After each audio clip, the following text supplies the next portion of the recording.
Vol chez Cavaillé-Yeguier, le président du Sénat réunit ses hommes et réalise le coup du siècle.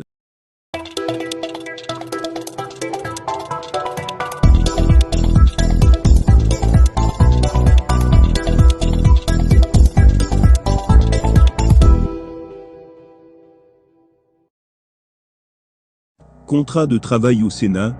La situation contractuelle entre les employés et les employeurs n'est pas toujours ce qu'il y a de mieux au Cameroun.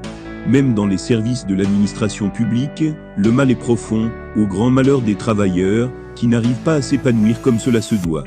Au Sénat présidé par Marcel Niandji Fangi, il y a des cas pareils, qui sont parvenus aux oreilles de la rédaction de Cameroun Web.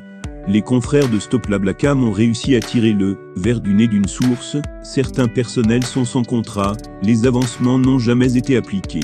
De fait, il faut une nouvelle grille salariale, il faut payer les rappels, il faut créer le corps des fonctionnaires du Sénat, il faut faire des nominations, pour responsabiliser les gens, etc. Il y a aussi les retraités qu'il faut remercier.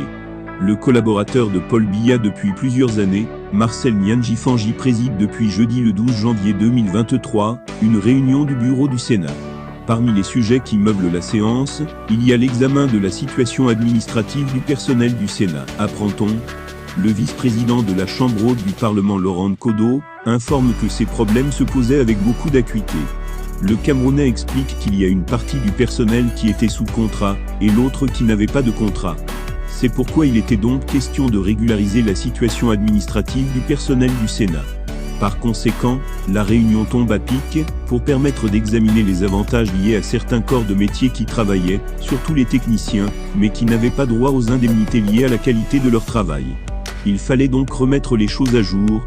La séance est arrivée pile à un moment où plusieurs millions de francs CFA ont été volés dans la chambre du président de l'Assemblée nationale Cavaillé-Yeguier. Là, nous sommes au terme de la vidéo.